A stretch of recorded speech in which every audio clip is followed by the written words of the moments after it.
1, 2, 3. We're rolling. Welcome back, everyone. Hey. Episode 103 Trace. 103. of the Jiu-Jitsu Dummies podcast, brought to you by Black Belt Digital Marketing. Anything you need to build your business on or offline, website design, Google Ads, graphic design, printing. SEOs. We can help. That's SEOs. I love when somebody says that. And I'm like, okay, you don't know what you're talking about. SEOs. Check us out at Black Belt Digital Marketing on Instagram or our website, bbdigitalmarketing.com. That's right. You can request a free review of your entire online presence right there on the homepage. I told somebody, you're the only website I know besides like Google because I hear it so much that somebody was like, they're like, oh, you know marketing? I was like, yeah, bbdigitalmarketing.com. That's exactly the Very website. Cool. Keep on doing it. We should give you a shirt. Oh, look. Oh, mira esto. My name is Milton Campus. I'm a brown belt training out of South Florida. He sure We is. got Bo behind the camera. Miguel riding shotgun. What's up, guys? Don't forget to like, comment, share, click that subscribe button on YouTube. It's We a really huge appreciate honor. the support. Joining us today is Talita Alencar.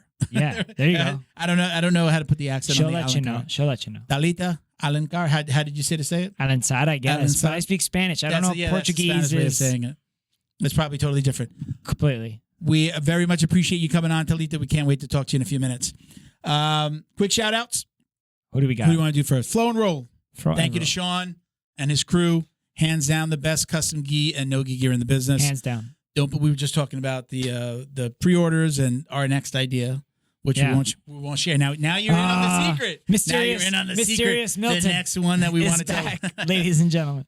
Don't believe us. Visit them on Instagram at flow_n_roll. Even Sean's hearing that for the first time if he's listening. Yeah. He'll be like, what? There's another rash guard? Yeah. Check out their custom designs. They work with academies across the country. You will not find a better custom gi and no gi company to work with. Flowandroll.com, right? Get 20% off your order with code JJD. Now that's if you order t-shirts, skis, belts, anything from their website. Yeah. That's not 20% off of your the custom bulk- order not for the your bulk- gym. The bulk orders, But yeah. you should be reaching out to them for your custom order. They have an incredible pre-order program. Hit them up. It lets you get your gear for your gym with a minimal investment. I'll let Sean explain it, but it's an awesome program. You should check it out. If you're a new business owner, a new gym owner, or you're somebody that's been around and you do not have $15,000 to lay out for the 100 gis or whatever you need for the year, reach out to Sean. He'll talk to you about how to get your equipment for very little money out of pocket. That's right. It's not a scam. It's not weird. It's a cool, legitimate way for him to help gyms across the country. It's get just their a gear. good business model. Yeah, it's an awesome business model. He done figured it out, y'all. Proper conscientious business. He done. We basically we did the pre-order for the Peace Love Jiu-Jitsu rash guard the same way he would do a gym's gis and no gis. I mean, it's the same. I think the best way to say it is that some people figure stuff out better than other people, and this dude done figured it out. Yeah, he just did. check it out. That's it. It's that simple. We just happened to have gotten lucky enough to meet him, and it's great. It's absolutely great. All right, let's move on. Thank you to the BJJ Box for all your support as well. Tony, incredible guy to work with. They are Jiu-Jitsu's favorite monthly subscription box. Cats love the box. You get about 4 to 7 Jiu-Jitsu items like supplements, supplies, snacks. We get T-shirts every box. New box for your cat. Different, different. You can buy different levels. There are different boxes that you can buy. Yep. You can get a rash guard. You can get it quarterly. So check them out. Use code JJD10 to get $10 off your first order. Again, it's thedjjbox.com. What else can we say about it? Oh, I don't know. Yeah, This BJJ is, Savage. Schrodinger's BJJ box. BJJ Sausage. Oh, nice. BJJ Savage. Oh, you are wearing it. Yeah, this is from. Yeah, I got a shirt on underneath. It looks cool, though. This is the shirt that we got in the last The BJJ Punisher. box. This is the BJJ box on it. So Have you seen all the thank you, memes Tony. with that skull? We appreciate it. What's that? Have you seen all the memes with that skull? It's like that dead face. Yeah. Oh, this is Punisher. the what is Punisher. that? Punisher. Yeah. Yeah. Which is the best Punisher? Which is the best movie Punisher? or the Netflix? The movie or the Netflix show?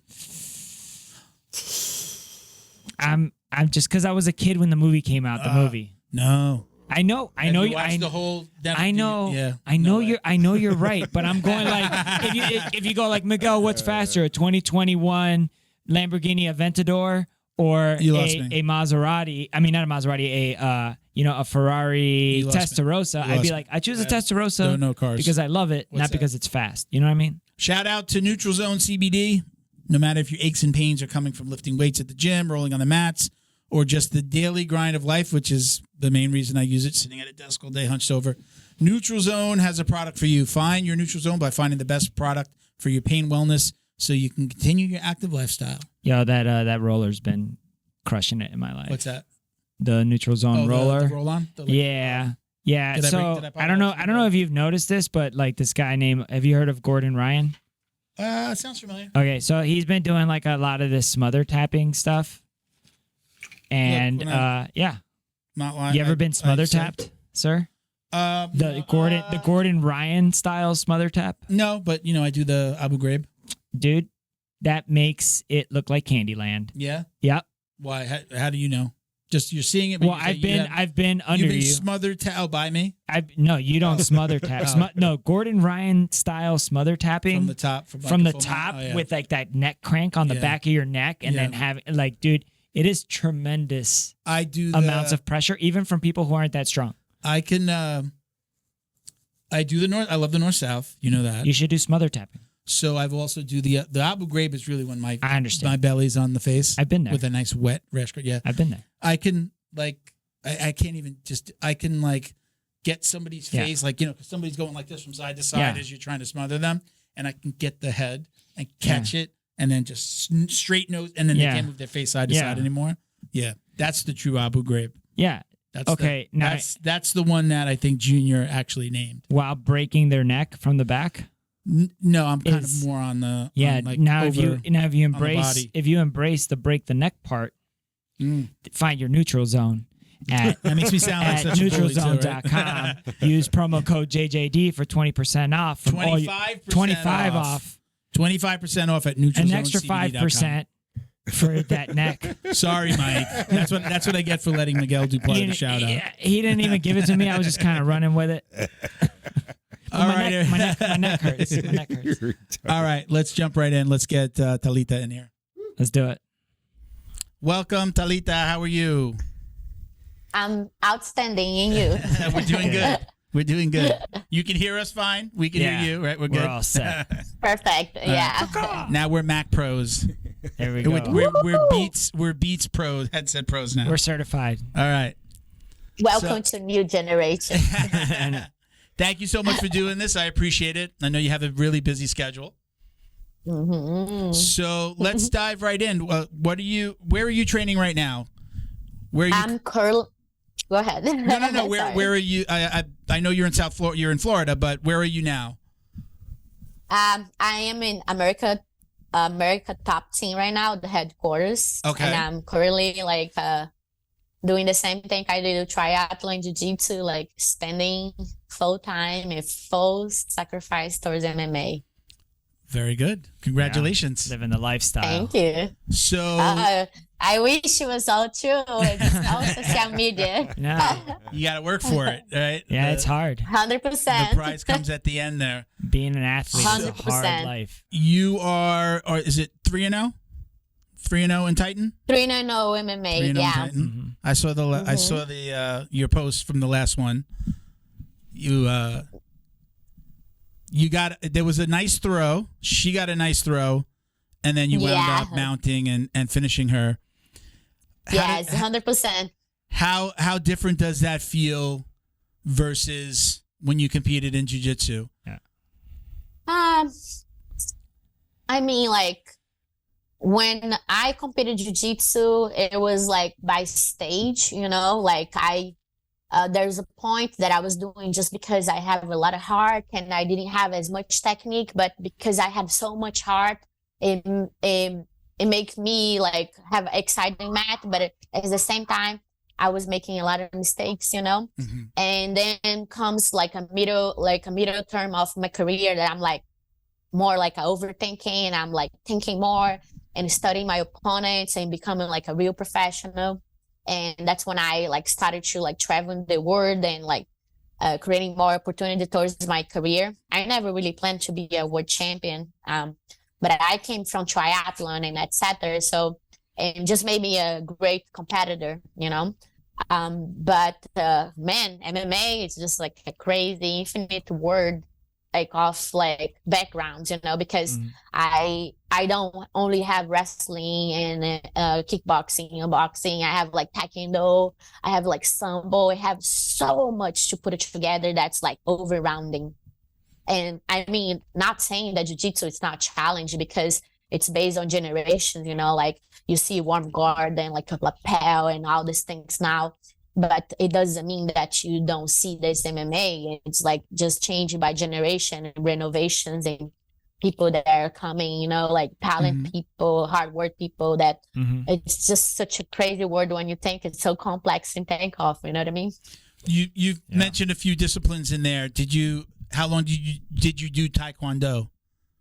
Or is that I mean, I didn't do up? Taekwondo. Like what I'm saying, like if I'm gonna fight MMA and I'm gonna fight against somebody, and I'm gonna be very like careful, like whatever opponents I'm gonna choose. And even though if I do fight against a world champion Taekwondo or a world champion kickboxing or Muay Thai, or you know what I mean, I'm gonna have you study. And the difference is like you do have a team when you fight jiu-jitsu.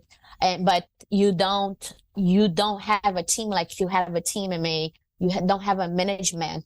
You don't have people that really like are heavily take your back. You know what I mean? I don't respond for myself anymore. Like I feel like I have like a bunch of daddies and mom that I have to respond, and I'm like, hey, I'm doing this. Oh no, you can't do this. Like I don't agree with like before. I used to just. Is there a head coach?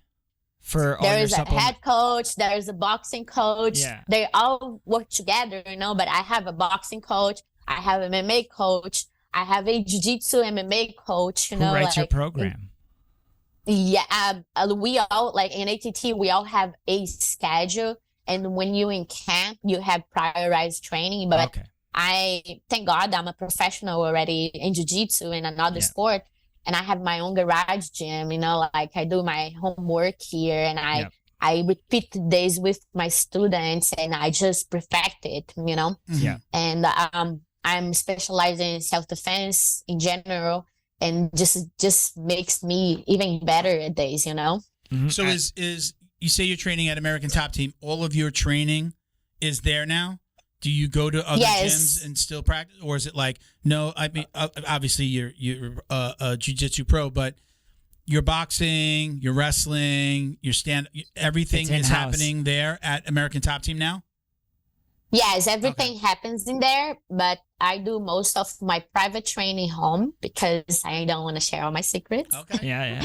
Just for my jiu-jitsu, like what's it called? I forgot right now. Like just to share techniques online to sell. I forgot the name. Oh, BJJ Fanatics?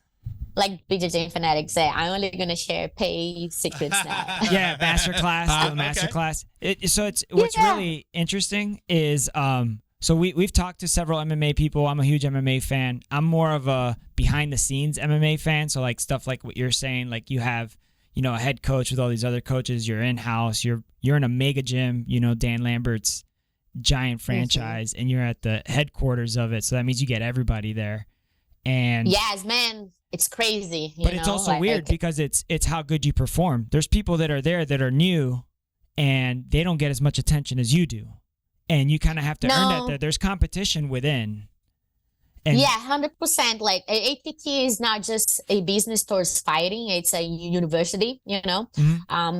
There is a lot of, before going there, like actually, if I'm going back down the story, Talita Alencar with ATT, I was supposed to be in ATT like 5 years ago when I actually really decided to do MMA. But the circumstance didn't let me go there because I was somebody that I let what people say influence me towards my MMA career. But I think the decision that I take in the past, it helped me financially and maybe to build a business for me and a name here in Florida. That's what I need, but not towards to ATT. And however, made me build other types of relationship with the right people inside ATT. And for me, I did lose some time, but it was what I need because I have to develop my MMA to go inside the cage because ATT is a cage. You know what I mean? Like for a pro fighter, it's a cage because you go there or to be somebody's body or people be body for you. And I told myself, I'm not going to be anybody's bodies anymore because I got fucked up too much in jiu-jitsu and I'm not ready to be theirs anymore. So I'd rather to develop my MMA in another small gym and until I'm ready to go to a big team and get the pressure that I have to, I will. And everything was in benefit. And I made the best, in my 3 MMA fights, I made the best relationship that I ever could inside ATT. And it was just the perfect time to join ATT. You know what I mean? That's great. Yeah. So you're saying you didn't want to be somebody's training partner, just the sparring partner that they bring in for the pro. You wanted to be the pro. Like bring them in. She wanted to come in a shark. Yeah. Instead of I don't mind, you know, because example, inside ATT now there's a bunch of Olympic judo. There's a bunch of good wrestlers, good Brazilian jiu-jitsu and everything. I want to just be equally like them because when I have my camps, I will have equally attention. I didn't want to be somebody that see me like, oh, Talita is very stubborn or like very like spicy and like I don't like to train with her. I like to be somebody that even if it's just jiu-jitsu or it's a great partner, you know, but either both ways because I know I have to be selfish towards my camp. But if I'm not in camp, I don't mind to help anybody. But I am not going to be a punching bag of nobody. Do you ever just pull up? Go ahead. I'm sorry. Finish. That's okay. Just enough to make me tough. So that's good. Is there ever a time, like sometimes I'll pull up to the gym, especially like on the weekend, and we do open mats. We have a lot of people come from other gyms. Sometimes I pull up and I see somebody's car or I see somebody and I'm like, this is going to be a tough training day. This is going to be tough today. Does that ever happen to you? I mean, on your level, on that level, does that ever happen to you where you pull up and you're like, oh shit, this is going to be a tough day?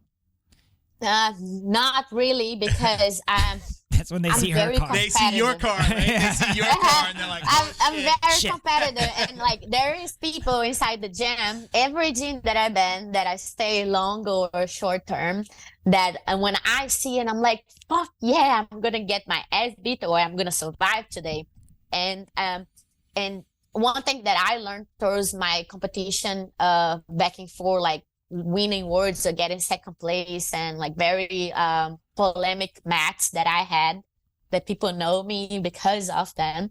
It was a mental thing because I took otherwise, but those things taught me to be who I am. So I channel negative things to good things. Okay. So like now there's like there's a girl in the gym that she's Olympic judo. I'll share a profile afterwards with you guys. She's the toughest trainer that I had there. Yeah. I love when she looked at me. She's like, let's go. I was like, yes, please kick my butt. I know exactly who you're talking about. I was like, I like, if I'm able to do anything against her and be successful, I'll do anyone. Mm-hmm. And I know in the pro level, a detail change everything. Yeah. You know what I mean? Yeah. If you do any sort of foot sweep, I know who you're talking about. You know what I mean? Yeah. If I judo her, I'm like, so that's your Everest. You know what I mean? So everybody else is just going to be like a foothill in North Carolina. It's not going to be it's going to be a hike. Yeah, I'm not a judo Olympic girl. You know what I mean? If I'm able to control a judo that she have 20 seconds to keep her back on the floor and I keep her down, I'm going to be like, fuck, I have great performance, but it's not enough. You know what I mean? Yeah. So when you're training judo, like, are you actually training judo with her and it's judo rules, or is it you're doing your jiu-jitsu and you're up against this judo pro? Or are we wrestling, or are we doing jiu-jitsu, or are we doing MMA, or we specific train, and so or it's like 30% or it's 100%. Or sparring, you know, like real crazy sparring, you know what I mean? Like survive or get killed. Yep. It's different, man. Like I've had the pleasure of like rolling with people that do MMA, and I've also rolled like where there's a wall. It's like everything changes. It's almost like, you know, when you get a brand new white belt and you could do whatever you want to them because you know jiu-jitsu and they just see red, bro. You know, and that's what it's like when somebody's an Olympic level judo player, and you know maybe how to drool on yourself in terms of judo. When you roll with them, you literally, so it doesn't matter that it's MMA rules. Good luck getting a punch when her top of her head's under your chin and she's got you under the hips. And what are you gonna do? She's a fucking headlock on you, like, and she cannot let it go your neck and like feel that your whole spine's gonna crack. You know. Mm-hmm. I have a quick question. Going back, you said something before. You mentioned BJJ Fanatics, and it made me think of this. So, what weight are you fighting at now? It's really close by my jiu-jitsu way. Like, I used to like mix it up. Like when I was like lazy and I didn't want to like lose weight, I fight 125 and a nogi and 130, and I always like cardio and everything. But 118, it was my weight, and MMA is 115, so it's not a big deal. It's not hard. Yeah, it's not hard. It's like I just keep myself in shape, and I don't go like mentally toughness in the weight cut because it's sort of something that I did forever. You know. How tall are you? I'm 5'1". 5'1". It's all public information, by the way. This is like the only place you get to do this. There's a place, So I'm asking you because I know that you're small. BJJ Fanatics has you under your bio 5 feet 7 inches. What? I figured that it was a typo. It's a lie. I saved it on my phone. Did I leave it open? I didn't leave it open here. That's hilarious. Thank you, BJJ Fanatics. I looked at it a bunch of times, and I don't know. Like it says top. like 170 centimeters. I don't know if that's right. Like we don't do what is it centimeters? We don't do that here, right? Like in the U.S. So it's So I looked at. It's just the rest of the world. I had to look at it a bunch of times, and I'm like, am I looking at it wrong? No, it says 5. No. Look back. Look at your bio.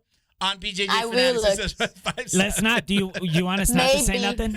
We won't say nothing. I think I even know why. Maybe they confuse 1 with 7. Yeah, it's but just a I'm typo. never 5'7". No way. I have to born again. There's some girl out there was offered a fight with you that looked at your bio and said 130 and then 5'7". That's crazy. You know. But that's crazy. Look at your bio when you get a chance, and you'll see it. I think it's funny. I'll definitely look. I never really had pay attention to this. Thank you. I was saying funny. More like I felt like this is probably one of the only environments where you have a lady and you're just like, how old are you? How much do you weigh? How tall are you? Yeah, it's like a big no.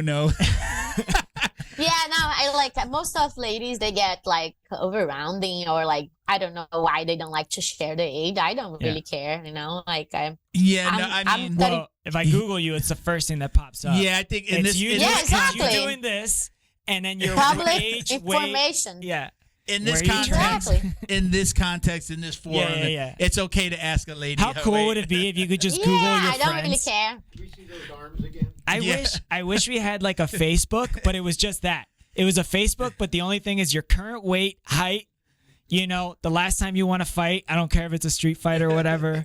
Like, what's your street record? Let's do it. Like, just like Throw a Facebook. Me some money. That's it. It's just one picture. It's just your baseball card. That's going to be a great picture that you flexing. Cause he's taking a picture of you on. You'll see it. I'll post it today or tomorrow. I tricked you You're into on doing this it. digital. You're on this digigital thing where he took a picture of that. Of you doing that, so it's gonna look cool. You'll see what I mean when I'll post it. I always thank the guest either later that night, depending on when we end, or the next day. I'll use that picture of you on the podcast. I should have done the trick I did like in Awesome. 6th grade. You remember pushing up your bicep for your friends? Yeah. I still do that. Yeah. Except I it do that to hurts my real. I do that to my wife all the time. I'm like, look, I work out during lunch. Those are real. I was Hers are You real. see those guns here? Yeah. Do you have a permit for those? Yeah. Yeah, I do, and they're very. It's a license. Let's go back to the beginning of jiu-jitsu. Jiu-jitsu was your first martial art, right? How many moons ago? Yeah, jiu-jitsu was my first martial arts, but it wasn't my first sport. No. Tell us about how you got your start in jiu-jitsu, and tell us about your first sport. What was your first sport? I started swimming at 4 years old because I only have brothers. I have 3 brothers, and they predestined to be very tall, and I was the only short one in the family. They took it all. And my mom, yeah. And it's funny because my parents are like maybe 5'3", 5'5" the most. Wow. And I'm the only one that's 5'1", but my two brothers are huge, like my grandpa, and they really tall. And I'm like, the fuck happened to me? Yeah, they took it all. And my mom, okay, you're going to swimming class because they say that's going to help you to disinvolve better and to grow. And I don't think in Brazil back in the day, because I'm from 90s, we have the hormone grow, I didn't have the opportunity to be growing so much. Thank God. So from 4 years old, maybe a few years back, I did a transition to triathlon. In the city that I was raised, there was a project from the government that was taking kids from the street to do a free triathlon. So the government offered like swims and like running and bicycles, everything. And they had like callers from each like district in the city that did triathlon. And on Saturdays and Sunday we meet and we have like small competitions against each other. And it was very fun. I did this in the middle of days. I did this for about 7 years. In the middle of days, I got in love with jiu-jitsu because I was already like kind of teenage, like 10 years old, and I was like already flirting with this age. I met a boy that used to do jiu-jitsu, and he kind of like got me into this. I just got to know jiu-jitsu because he trained jiu-jitsu. But what got me into jiu-jitsu reality was because my daddy was like kind of abusive with my mom a little bit. He used to drink and be a womanizer. There's no trauma based on this. It's just like very regular in Latin America men's, Hey, wait a minute. What? We're not in America. But it's not being a stereotype. I'm American. We're Americanized, right? We say that. We're Americanized. I was born here. He was born in Colombia. Yeah, I was born in here. Colombia. Yeah. So. Yeah, but it's not really a stereotype, but there is a lot of it. I grew up in Let me blow up a whole island. Like my wife, my wife is from Ecuador, and she had she Dominican, no Dominicans ever. She tells her daughter, she's like, you could date anyone in the world. Yeah. And you only blown up white, black, no Dominicans. Yeah. I wouldn't know. But it's not. It's just the way that it's a different culture. The society teach. Yeah, the society teach how to be a woman, has to go to the kitchen, has to take care of the house. I'm not trying to be a feminist. I'm a very fair person because I do a male sport and I need to be fair when it comes to those things. But unfortunately, it's much reality back in the day. But now times are different, and I don't live in Brazil anymore. I don't have so much the Brazilian culture in me so much anymore. Yeah, of course, when I go there, I know how things works and etc. But I live in America, and I had to adjust with the culture here, and I love to have like dual citizenship. Yeah. Mm-hmm. Do you have dual citizenship now? Yeah. Congrats. That's awesome. Free pass, baby. Yeah. So, what got me really like into to leave triathlon to jiu-jitsu, it was just the age, like I was like being a teenage hormone, and I was like rebel. I was bad kid, really bad. Like I used to fight all the time, and every time I fight in the street, my mom grabbed me from my hand, she slapped a shit out of me. It's like really? I got so much spank, like all the types you can think of. Like I got so grounded, like so much, and I always was like a tomboy, like my brothers used to go to the beach at the end of the day and do like just street fight, and I used to do with them. I was like shit like this. I fucking love it. All overhand. Yeah, I was born for this. And so I believe my childhood translate a lot in my competition skills, and like why I choose fight to be like who I am. I think it helped a lot. But back in the day, I was I was swimming in the university. I was doing jiu-jitsu at night. the swimming helped me to keep a scholarship in law school, you know, and I was doing too many things as I grow as an adult, you know. You sound like a champion. Like now you speak like a champion. Thank you to Feito IT and AV, specializing in commercial and residential automation, security cameras, CCTV, POS, and more. Check them out at feitoitav.com or call 305-428-2515 and let them know the dummy sent you. Thank you to Neutral Zone CBD, a combat family-owned company that supports athletes and the people who love them. Neutral Zone strives to deliver clean CBD products for sports recovery in gummies, lotions, balms, roll-ons, and more. After a competition, a hard rolling session, or a tough day on the job, Neutral Zone has a product designed to help you reduce inflammation, increase cell rejuvenation, and may even help with aging joints. Visit NeutralZoneCBD.com and get 25% off your order with code JJD. And follow them on Instagram too, at MyNeutralZone. Jiu-Jitsu's favorite monthly subscription box has now joined the Jiu-Jitsu Dummies podcast. The BJJ box is delivered to your door filled with premium jiu-jitsu and grappling apparel, equipment, supplements, supplies, snacks, and more. The crew at the BJJ box find the best in the world of jiu-jitsu and guarantee every box to be worth more than the cost. Each box includes 4 to 7 items you're going to love. Visit thebjjbox.com and use code JJD10 to get $10 off your very first box. And give them a follow on Instagram at TheBJJBox. Special thank you to the crew over at Flow and Roll for all their support.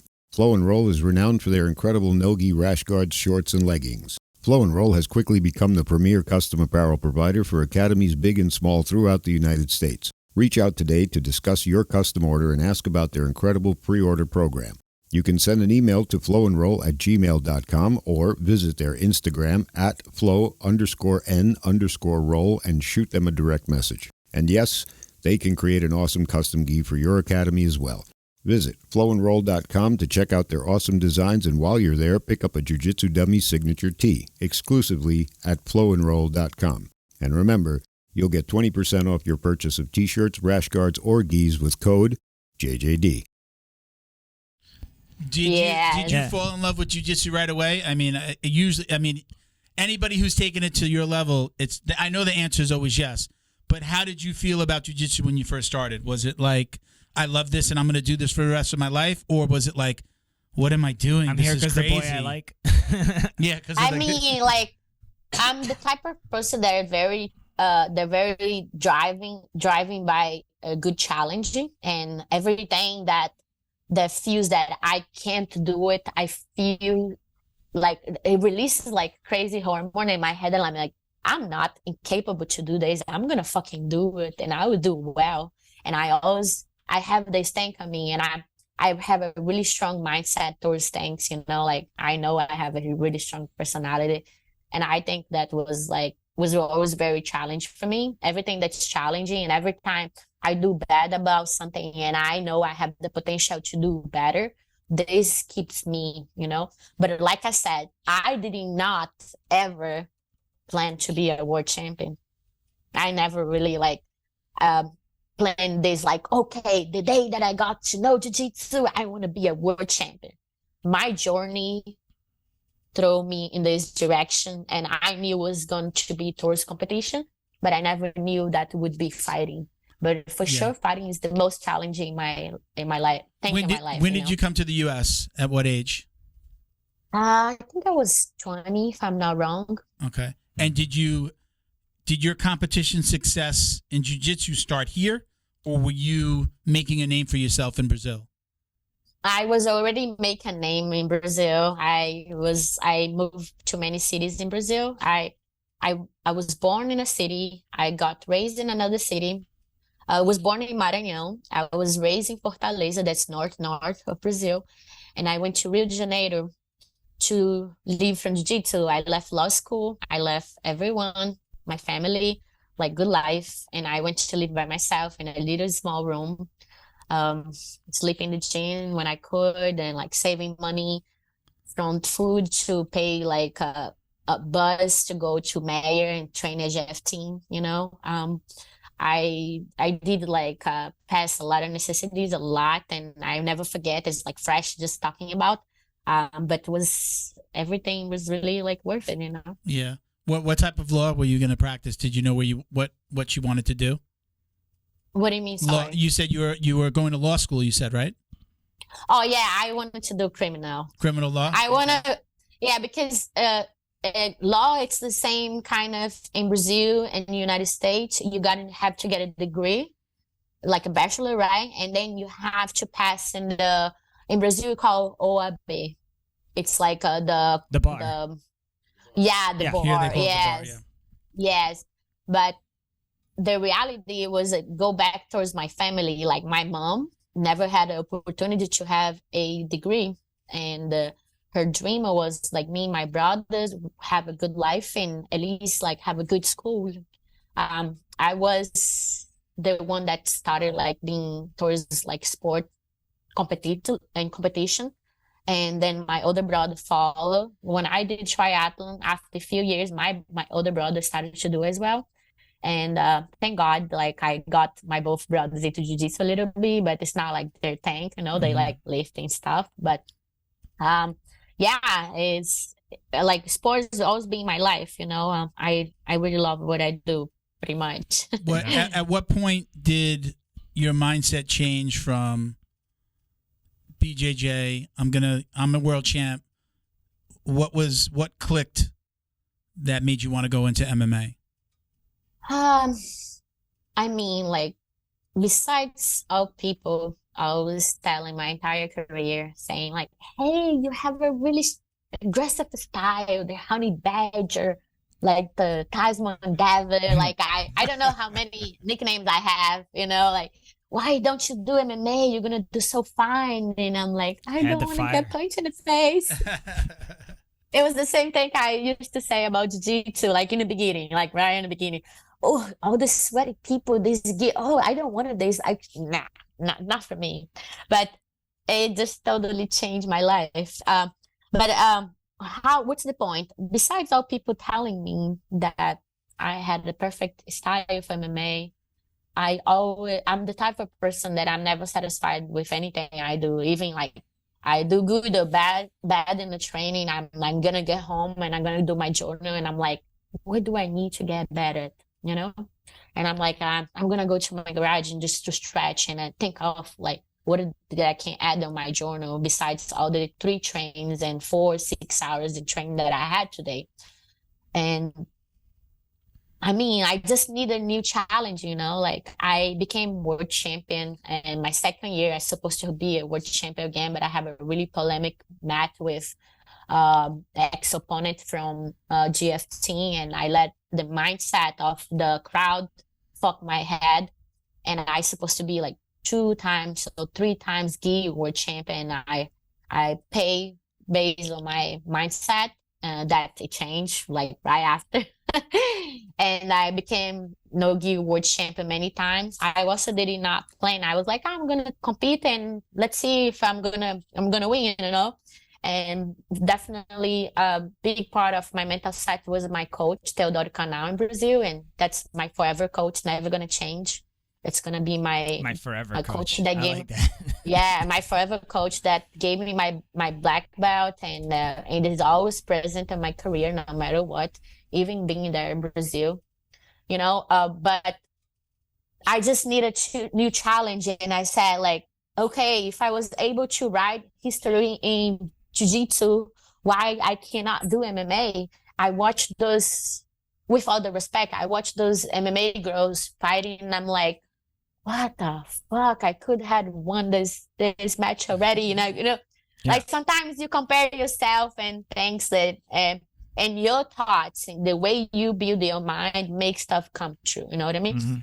So that's how I believe now that I can do anything and I would be successful. Yeah. In my mind, if I saw you watching an MMA fight right there on the TV in your living room, I would guess that if you're watching a girl's fight, you're not sitting down. I picture you like getting up, getting all excited. Are you like Is that the? It depends. There's my favorites and there's less favorites. There's some fights that are boring, and I'm like, I'm just gonna do it on my phone. Fuck this. You know what I mean? Like, fuck. Yeah. Yeah, it can be very long. Like jiu-jitsu, it can be 15, 25, but there's a lot of matches that I can guess. And because I also had a bunch of like maybe 6 or 7 referee like course, kind of like transition a little bit MMA. I don't know as much as boxing. I'm getting to understand everything every day a little bit, But yeah, there's matches that I'm on my feet and I'm like, I like screaming. I have a 75-inch TV. Like when I'm watching MMA, I'm like, I can be further away, but I feel that I'm inside of the TV. Yeah. But it's almost your size. Oh, it's bigger than me, like bigger than me, bro. Yeah. I don't know. And it's funny, like there is matches that I get very excited. Usually Brazilians or like my favorites, like in general. But I have like 2 cameras on my living room. There's one over there and the other one right here. And I remember that the 2 fights that were very remarkable, 2 MMA fights, like big UFC, and was the one that Charles Oliveira fought before he lost this time. They choked Justin Gates, if I'm not wrong. Yeah.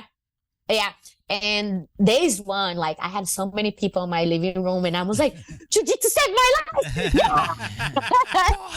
And like everyone jumped and like,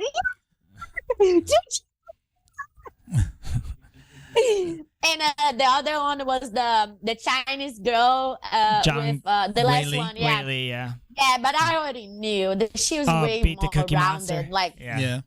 Everybody knew that one. It was like, I think it was like plus 1,100 if you bet on Cookie Monster to win. Yeah. Like you bet $100 and you win $1,100. Yeah.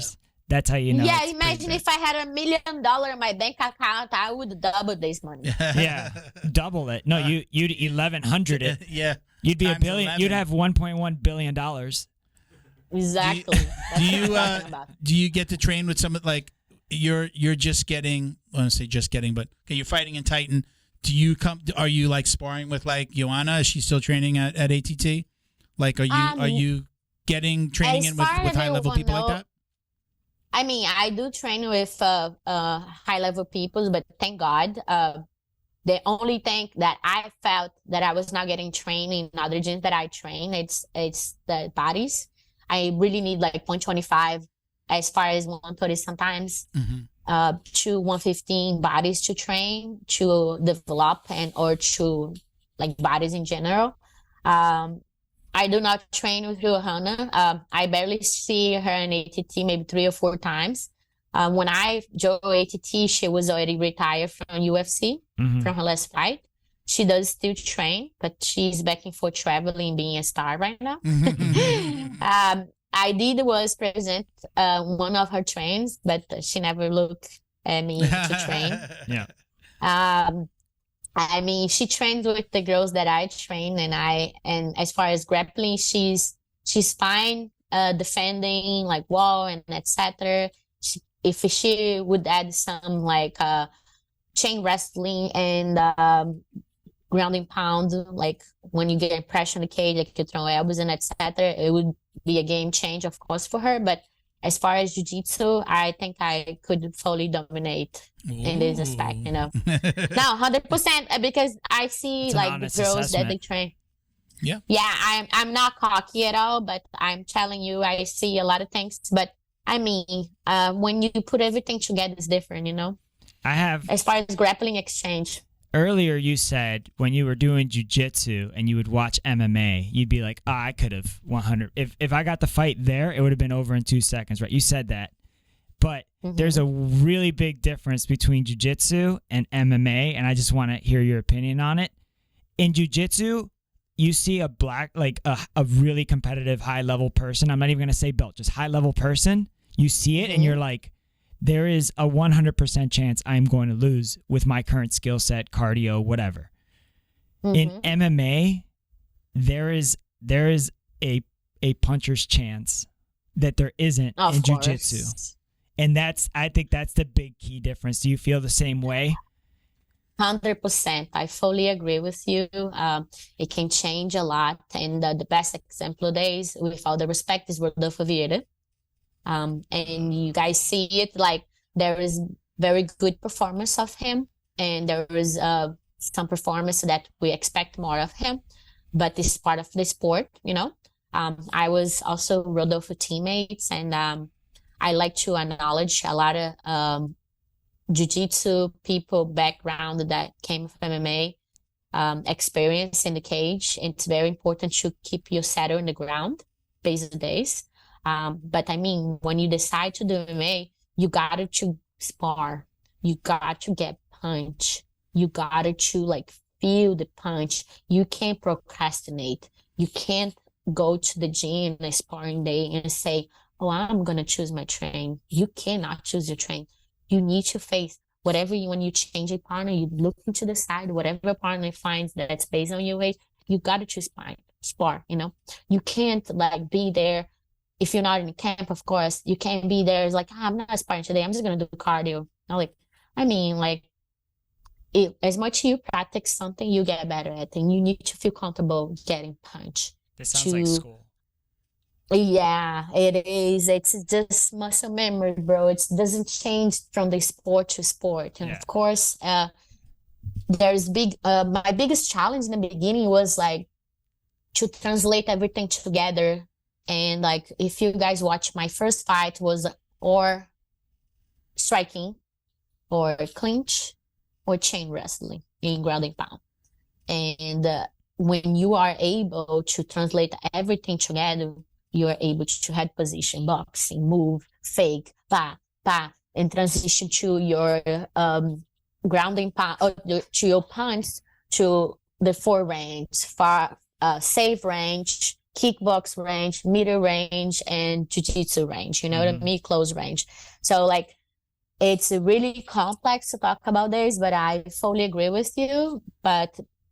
Or you procrastinate and you want to do a safe train, or you put your face to get punched and you learn the worst way. You're making that lucky chance smaller and smaller the more well-rounded you are, because you're prepared. Yes, because exactly. You're taking luck out of the equation the better you get. There's no more specialists in at a high level, like top 10, any organization anymore. Even in jiu-jitsu. I think in jiu-jitsu right now, ton of judo people, ton of people who have done other martial arts growing up, other sports. Yeah. I mean, the sport, we say a lot of times, like, it's mixed martial arts, we get that. But these younger people that are coming up have been training everything since they were kids. Yeah. You know, look at like Art in Motion down here in Miami, right? Right. He's got a wrestling room. He's got a wrestling team. Yeah. Like, he's got his jiu-jitsu kids. They got a judo. Wrestling. They got a judo program too. I mean, the kids now are training everything. And even just, you know, but I heard people that are in their teens and their early 20s, they've been doing everything. That's the new breed, but like she is the new breed too. Yeah. And so is everybody who's in the top 10 of any MMA division right now, because everybody's well-rounded. And speaking on that, like that also, when you're at a mega gym like that, it makes you a better training partner for whoever's in camp. It's like, oh, you're fighting Angela Hill. Okay, let me be very long for you. Because you have to mimic for the person who's fighting or whatnot. And we all about this, you know, at the gym. Like we have a system they call the coaching charge. That's the coach does the most of the things. He builds your camp, he does this, he study your opponent with your manager, like and etc. And he find the bodies, he set up the train. He does everything. All I do is step in and get my ass beat and working things that I have to get. Yeah, because you know what I mean? It's like, if I'm going to go to the gym, this is like, okay, I'm just going to have a great performance. I'm going to beat everyone, get to a jiu-jitsu range, and I'm good. Punch me. Yeah. Yeah, do things that I need to feel like okay, I need to move my head here. I need to do things, you know what I mean? And it's great, you know, but it's also, like I say, on university, I know I can't step in a wrestling local train that I'm going to get my ass beat. And there's like 5 or 10, 125 girls, and they're just going to smash me. And I'm like, I need to survive here, you know? And that was the reason that I came there, because I needed to get smashed. I was tired of like going gyms and cross training. Like, I feel like not the best in the room, but I mean, like, as far as a female, I was like big fish in a little pond. Enough to, yes, you know what I mean? And I hate it. And at the end of the day, feels good and the same time feel bad. I'm not doing anything to build my ego anymore. You know what I mean? I am doing the sacrifice to be a round fighter, you know? You're chasing greatness the whole time. Important. So where do you see yourself? First of all, when's your next fight? Do you have a fight scheduled? I'm supposed to fight. Okay, so like story of my life, like somebody with my background, it's really hard to matchmake me. As far as local companies that fight companies like Titan, they do try to match me very hard, and I have to go. Most of my fights was out of country in Dominican Republic to fight, and it was easier to matchmake me. This time they couldn't match me. I supposed to fight in November, and they postponed the date, and I supposed to fight on November 9. That's tomorrow, and they couldn't find me a match. They tried to matchmake with the same girl that I fought, and my team didn't accept. I said I'm down, and I don't respond for me anymore because they offered me the belt title, so I could go to LFA or Invicta and fight for them. But either those other two companies that offer me like short 2 weeks notice fight, and I'm not ready to do this. You know, it's fucked up. Like. Yeah. I'm doing so much sacrifice to fight, and like Victor contact me 2 weeks to fight a jiu-jitsu girl. That's something that I'm not looking right now. I want to fight a striker, you know, a boxer, or you know what I mean. I want to feel that I feel that challenge me to be better, something that I'm not. Are you eventually going to make the transition and try and do like a contender series or something like that? I actually have opportunity to go to contender right now if I want, but. I don't want to get to a big company and just to get a contract. I want to go to stay, you know? Yeah. And I rather wait a little bit and just turn down some opportunity and make sure I'm ready for. However, there's many aspects to getting a contender or to get a contract with the UFC, you know? Yeah. I could get a contract with UFC and just be settled and just make whatever. Or I could make my way to UFC and just stay, you know. I know that if I fight UFC in a contract, none of my fights will be an easy fight, and I wouldn't be ready for it. They'll throw you to the wolves for sure at 115. Of course, even in a contender, they will get me the best match. They would probably give you, to be honest, they would probably give you a gatekeeper fight, a girl that's on her way down but is still very high level. Yeah. Yeah, still like experience. So they'll give you a gatekeeper fight. That's throwing you to the wolves for sure, and then you're gonna have to. So and I don't mind. I'm ready for anything. You know, like I said, I love a good challenge. I know that anytime I can be matchmaker with a good striker that have good space management, that have a really good like grappling defense, takedown defense, and that's what a good grappler will do. And I'm aware of this, and I need to be better at things that, you know, that I need to be better at, you know. I think and I don't mind this. I was going to say, I think the best to do at 2022 contender series in terms of the type of preparation that you want and the confidence and the experience that you want when you go in there, I say Bo Nichols is like that right now. Oh, yes, Bo. But how prepared was he? Extremely prepared. He made everybody look completely untrained. And then his first UFC fight is what? This Saturday, I think. I think he's going to go far, but right out of the gate. And I feel like that's how you want to be. You want to come in, you want to hit the ground running in the UFC. You don't just want to be a journeyman or a yes man, you know, for the company. Yes, 100%. Is one UFC in the conversation for... Yeah, I actually got offered one UFC by Leo Vieira. Thank you, Leo, for thinking about me. I'm very grateful. And the difference from one championship to UFC that I can get a contract in one championship, just grappling. You know, I can do what I'm best at and fight MMA if I want to. But right now, like, it would be possible accept one on UFC because it's something that's pleasurable for me towards in the time frame that I want to be in UFC. You know.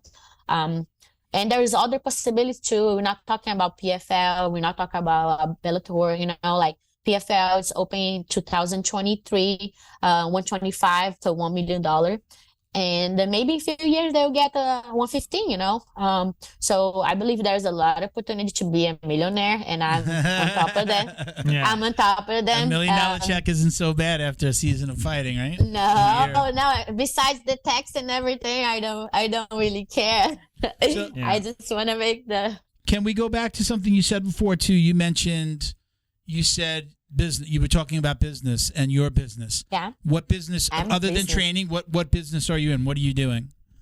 So when I moved from the city that I was raised towards Rio de Janeiro, I was already having a sales background, and I got trained from my 17 towards my entire life competing jiu-jitsu, because there is no other way to make money to compete, or I be a lawyer full time and just stay overnight studying and just towards the goal that I have in law school, or I let it go everything and have a regular sell work to actually pay for my tournaments, because when you started as a blue belt back in the day, you didn't have as much as sponsorship. I had to beg for my first sponsorship, send emails, create opportunities, and my sales background helped me to be marketable, to be my brand, and to develop other things in the United States. And when I came here, was a new culture, new language, and I had a really hard time understanding things. And I'm like, how can I be better? And I'm like, I need to do a course here. What could I do that could help me to understand people, make friends and everything? So I did a week of Dale Carnegie, and in this course, they were sorting who needs they were rifle a 1-year course for somebody that most need the course, who deserve better. And this group of 10 or 12 people, they choose me, and I did the year of Dale Carnegie and just changed my life. Change the way I think, change the way I recognize and I read people, and just make me in many aspects, not just towards business, how to work with people better. You know what I mean? How to express yourself better, how to talk about your mistakes first, then judge somebody, or you know what I mean? And Dale Carnegie just made me go more towards brain activity, global neurons, other things that you have to understand, and why we the way we got triggered, and human behaviors. And I went just deep in psychology, and I was like, whoa, I really know who I am now. I didn't know until many years ago. And I'm like, whoa, I am 100% sure who I am, and I understand people's behavior better than anyone else. Read body language. It's just it makes me just be a very nerdy person, Okay. So she read How to Win Friends and Influence People. 100%. I have the book in my house, There she and I goes. just got into a lot of audio books, and every day I wake up, I'm listening to a podcast, and Anthony Robbins, all those guys, and I'm very into, but I'm really into old school psychology, the 1950s, old study of human behaviors, a group of people from a childhood, from 5 years old to 90 years old. I'm really into this right now. I'm really into human behaviors and why do you get triggered. I'm when people start to talk about those things with me, I got goosebumps. I was like, tell me more. I like to hear that. So how does that translate to business for you? What again, you said something about business. What are you doing to make money outside of fighting? I mean, as far as I said, branding, it's about marketing myself, understanding understand what I really want. Because if you don't know what you really want, you can't be very successful, pretty much I told myself from 2 years now, and I'm I don't want to rely on people so much anymore. I want to rely on me. Of course, everything you do in life, you need to rely on people to be successful. But as far as making my own income, and as far as what I was doing before, I was trying to make somebody else's business successful instead to be focused on my own business, And I'm 32 years old now. I have to think of like, okay, I maybe have 10 years more of like MMA career and maybe 12 the most, and what I'm gonna do next, I am not trying to focus on two things, but I'm trying to keep my options for sure. Mm-hmm. Yeah.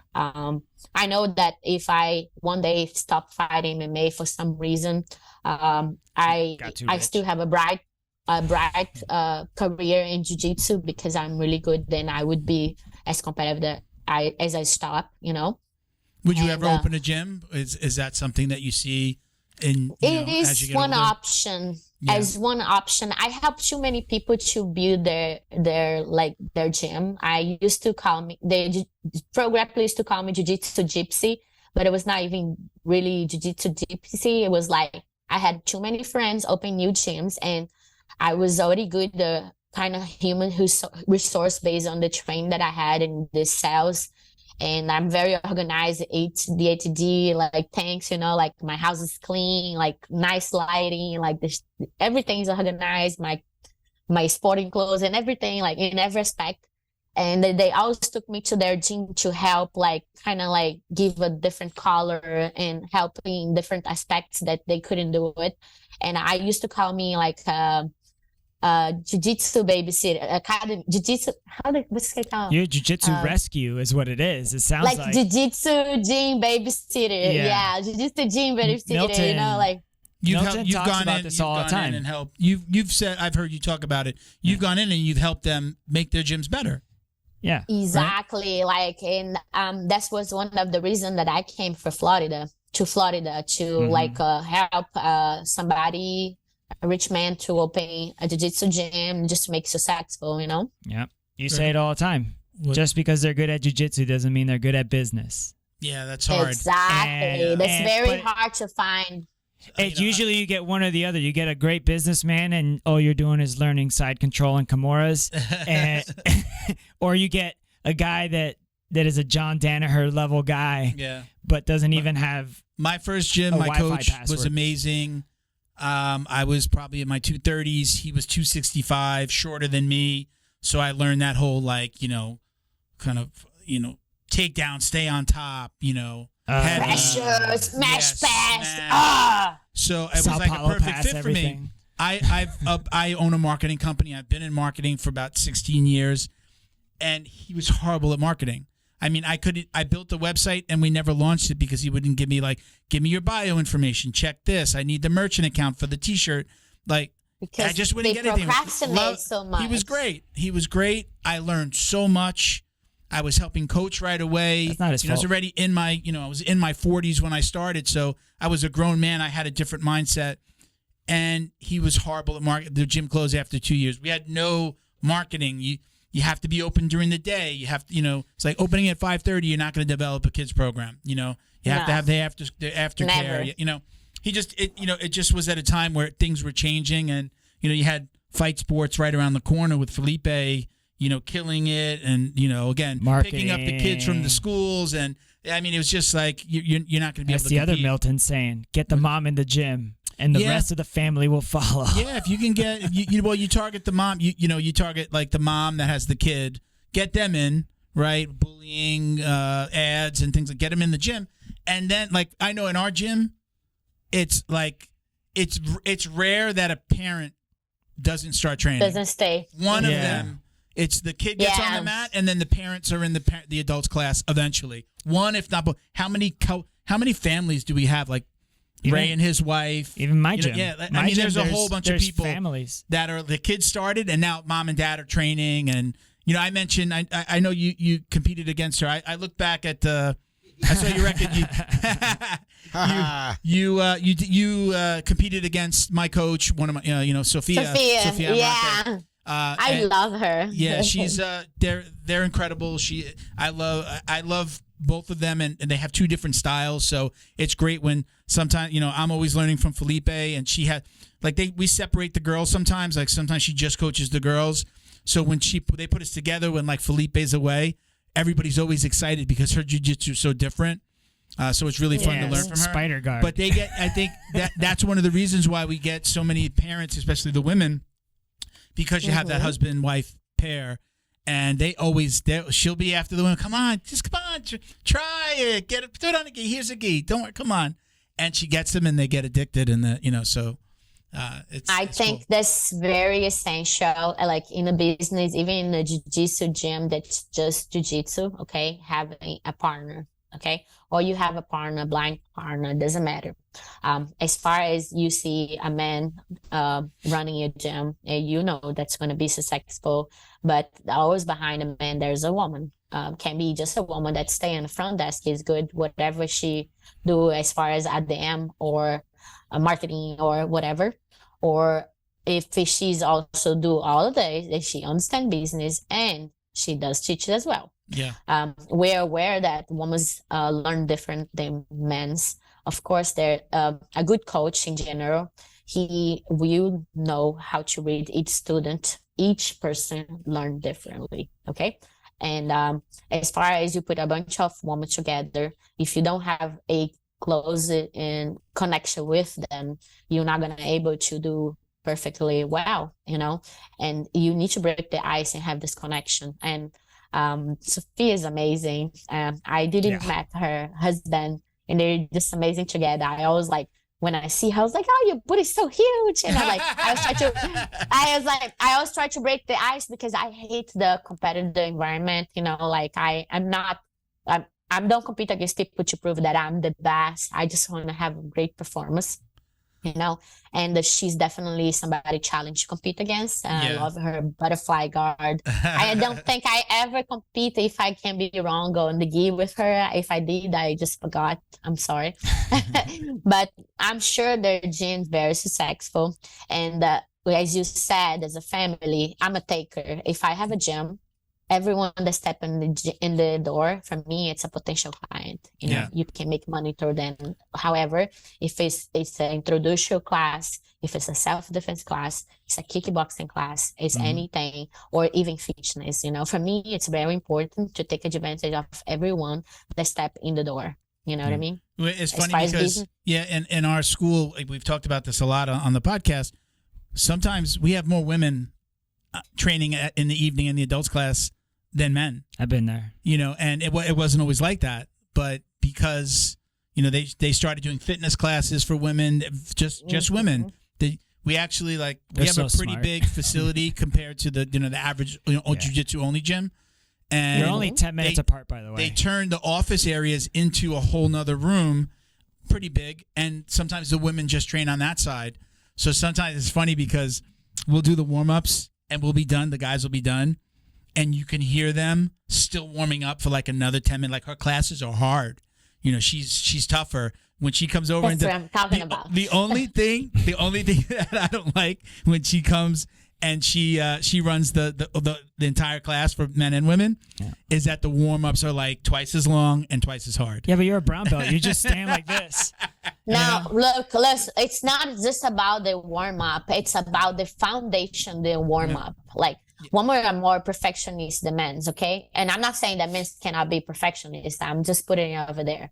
But generally speaking, I learned, but I learned if I am the typical person that I skip the warm-ups just because hip escape is annoying, hip escape is belly down, hip escape 1, 2, 3, hip escape, sit down, hip escape, those things make who I am, make my foundation sharper. And every student that say, I want to learn self-defense, I was like, do you know foundations? If you do not know foundations, you cannot move well.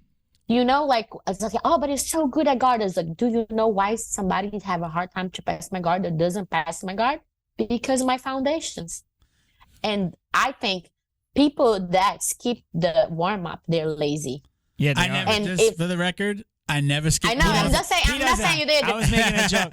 No, I might have to skip. Even if you hate it. Yeah. I do have a bad back. And I might have to skip something. Yeah. But if I do, if there's something that I know is going to mess up my back, I don't stop. I do jumping jacks while they're doing that, and then I get in on the other one. I never stop, and I've never been. You're not 32 and an MMA champion. I'm going to be 50, and I absolutely, in my mind, I know that even if I coached, unless I was coaching all day, I'm going to always do the warm-ups with the adults. I think that's a sign very important. of a really good coach. Again, if you've been coaching all day and you've done warm-ups and you've been okay, I get it. It's complex. It can be complex. Like I like when I see like Sophia jumps in and she'll run. Like sometimes she's been there all day and she'll run just from the side, or she'll be the first one when we're running around and warming up. I love that. I mean, that shows you something that they're doing it as well. I just got something out of this. So what's that? I literally just got something out of it. This is what I'm going to do from now on. Tell me. From what you just said, you're like, the fundamentals is who made me who I am. Mm-hmm. It's like, I do feel like sometimes I do the warm-ups and I do them hard. I even get made fun of sometimes because I jump the highest when I do cherry pickers. And not because I'm the highest jumper, but because nobody else is jumping as hard as they can every single time. Yeah. Right. Exactly. Because it's everyone a different mind state. You know what I mean? Like, you never know what's going on. I bullshit on shrimps, though. People day, you know, like you said, like, I have a bad back, you have a bad knee. Sometimes they can feel that's bullshit and looking to the outside, but you don't know what's going on with people. But when I'm not talking about warm up or jumping jacks, push up, core exercise that you should do always before you start jiu-jitsu, warming up your groins. But I'm talking about fundamentals. Like when people say, "Oh, I hate to do hip escape," I was like, this is your problem. That's why you're getting a freaking guard pass. That's what I was getting to. I'm gonna take my shrimping more seriously from now. I got that from you right now. I'm gonna say the thing. People bullshit on shrimping, bro. My biggest pet peeve. My biggest pet peeve is somebody who shrimps down the mat as fast as they can. Yeah. And I will purposely like go slow and do it right and almost like, go face down like I was taught you're supposed to do. I'm on my shoulders. Yeah. And I'm going slow, and then there's somebody going really fast, like, and I'll stop and I'll hit them with my foot. I'll be like, slow down. You're not, it's not a race. If shrimping is not a race, you're not doing it right. That's just blue belt shit, bro. I love it. Yeah. It's not. Fast as fuck. But there's the two typical shrimpers. Okay, there's the shrimper that sees in a race that he do not bridge before he shrimp, and that he do not create the space range that he has to get a really guard recover or a counter from that. And they're not framing. There's the shrimper that he just want to run the race. And then you see the shrimper that he's bridging, pumping up, and he's getting out, not with his 2 feet, but 1 foot sideways, and that he's already ready to replace the guard. Makes sense? And from there, there's a shrimp leg over. Then there's shrimp leg sit down, shrimp invert. There's so many forward foundation. Forward shrimp. Oh, like shrimp. And there's it's like the bubble forward gum. shrimp. There's forward shrimp. There's all kinds of shrimping. And there's the sideways shrimp that not everyone can do. For the core. Yeah, the core, and not everyone can do it because they do one full leg when you should do both legs. You know what I mean? Yeah. So but when we're talking about only the basic shrimp, nobody breathes before they shrimp. Stop bullshitting on shrimping. I actually make a point, and I gotta people. If anybody in the gym hears this, they're gonna look at me now and go, "Well, I'm shrimp. I stay on my shoulder. I don't put my back on the ground. I stay on my shoulders as I go. I might come to my side. I might have my side on. You have to. But when I transition, I'm never flat on my back. I stay on my shoulders. I learned that early on from somebody. Wasn't my coach. I forgot. I learned that from somebody, and I've always done that. And again, I get annoyed. Like, I'll be doing that, so I'm going to probably do it slower. And then there's the idiot. Like, we do 2 lines, and then they just don't know yet. They don't know 3 yet. lines. There's 4 lines. People going around me, and I'm like, great. They're gonna learn one day that that's not the right way to do it. I think it's a stage though, because everybody does it. It's not the right way. It's the bad habits that they created and the way they understand. Yeah. Because I'm not saying that your coach is a bad coach, but sometimes I can explain a technique for 5 minutes. Not everyone gonna get all the details, and you're gonna have to keep building your muscle memory. But like when I teach my class, I start foundations. I explain defensive to offensive. And you can't just teach somebody to choke somebody. You cannot teach them how to defend, how to get out of there. You know what I mean? Yeah. And the shrimp is about understand self-defense. It's the biggest foundation to a better technique self-defense. If you do not understand shrimp in a certain point, that you have to bridge, that you have to frame, that you have to shield together, and where your feet should place, and where what's the moment that you're gonna come up to your elbow to transition to your palm to shrimp or whatever you're gonna do next. It's really hard to understand self-defense foundation from the batter. You know what I mean? Shrimping is the opposite of jiu-jitsu for a split second. It is. You have to. It is. It's the opposite of in jiu-jitsu. Successful jiu-jitsu is zero space. Yeah. Well, I mean, The- that's the, the found- it's the most the- of it's a defensive move. The foundation of jiu-jitsu is leaving zero space. Space is bad. Space is bad, and when you get this, Hickson, I go to step 1. After step 1, I go to step 2. I don't go back to step 1. It goes like that, Yeah. When you shrimp, though, is create as much space as humanly possible and then find your hole and get in there and start building wedges. Usually you're shrimping to then close, I know, but maybe that's why people don't get it. It's the opposite of shrimp scamper. Let's go back to what we talked about before the cameras were rolling. Give me a shot, bro.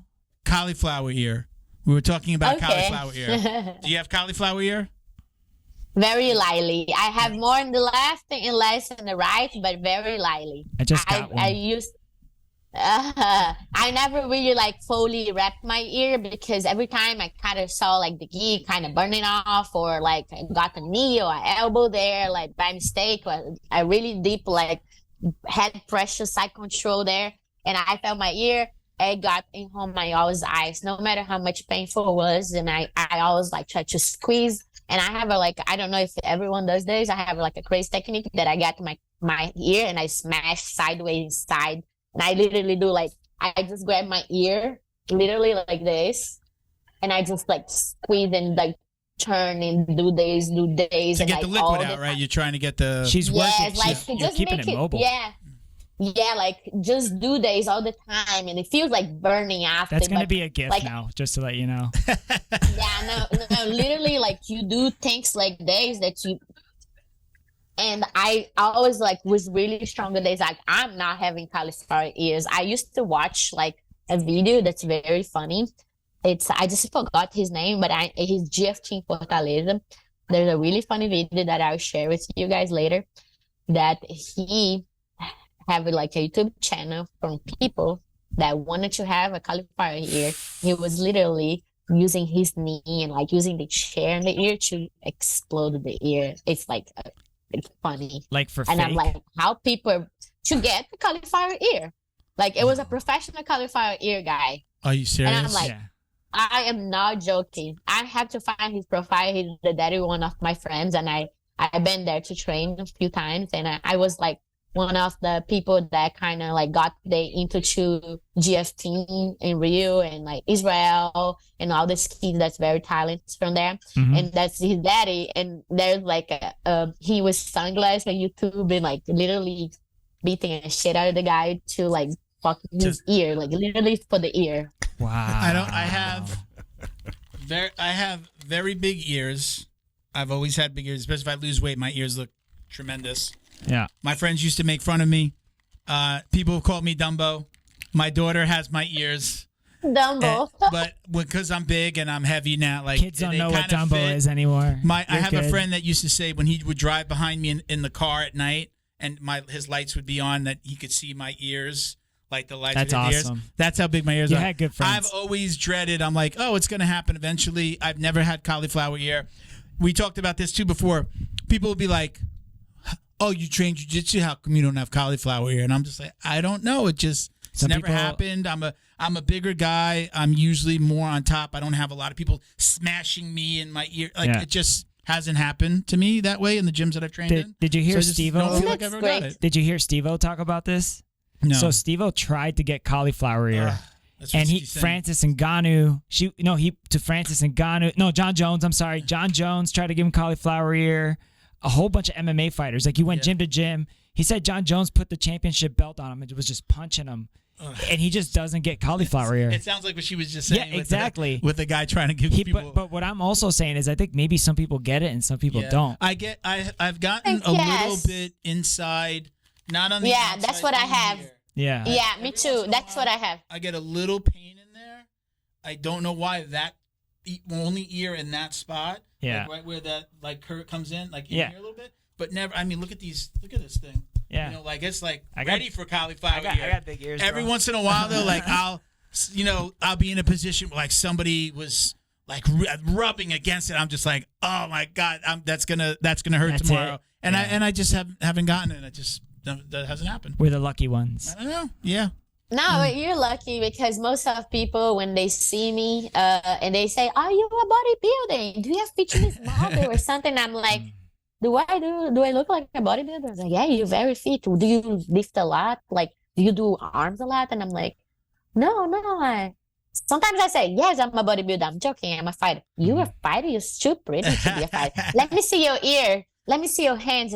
And then after they see my hands, it's like, yeah, you're right. That And I'm like, jiu-jitsu yeah, I'm not hands, lying. so- That's why too. When I saw you come out with the hair down, oh my god, yeah, you see the knuckles. Yeah. Yeah, they're not big as like before, like Yeah. when I do like crazy jiu-jitsu gi grips. When I saw you with you had the headset on, but you had your hair down and you were kind of going like this, and I thought maybe you were like trying to cover it, like somewhere. Nah, I don't have none. I can show you guys. Hold on. We saw it. There's nothing there. That's what happens when you don't get hit. I don't know. I don't know if you actually fight. I don't know if you're not a fighter.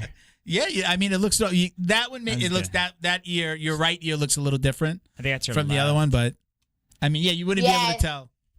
No, it's just a little bit like exactly where you said, like a little bit inside in between the cartilage, you know. But I never had an issue with this. I did feel like a few times I knew that would be a little bit harder, and I was like, oh my gosh, I'm gonna have just a gum on my ear now. Fuck this.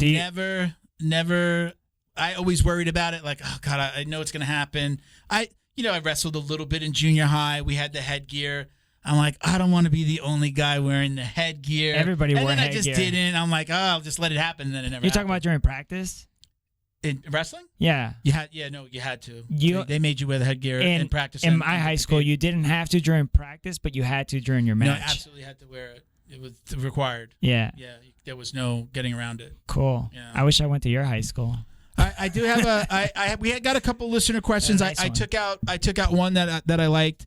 We've got something else. We got some questions that we'll ask you at the end of the show here. I got a question, but I did have a question from Senin Jiu-Jitsu USPM. That's the Instagram handle. They said, "What is the most effective submission for a woman to use against a man in self-defense?" It depends. Because depends where, you know, like if she's on the front of him, if he's behind her, on the side, instead of a double under, instead of one under, one, you know what I mean? Like if it's like in the guard and he's trying to rape her, because there's many type of self-defense. There's street self-defense, beloved ones self-defense, you know what I mean? Like, and there's like bully towards self-defense, and there's all these aspects that it really depends. If he was more specific, it would be easier to answer.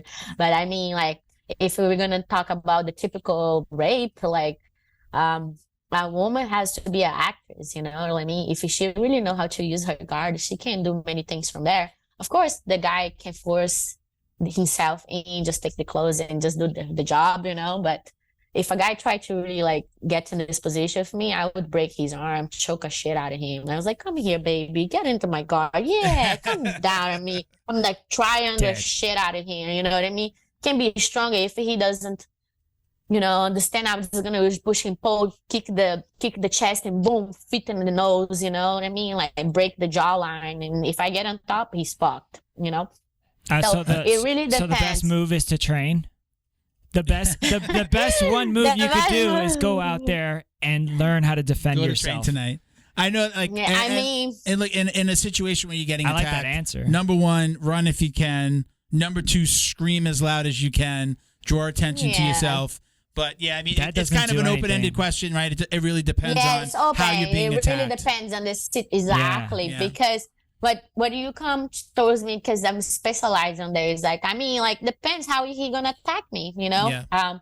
But yeah, like, the first thing that we teach in self-defense is do not let somebody step on your boundaries, you know? Like, you have this frame space here, and if somebody's talking to you and they pass this line here of your hand, They are already stepping on your boundaries. And that's how you have to be good at reading body language. That's what I always tell my students. And then you go from there, how they will attack you and how it's going to be the situation, you know?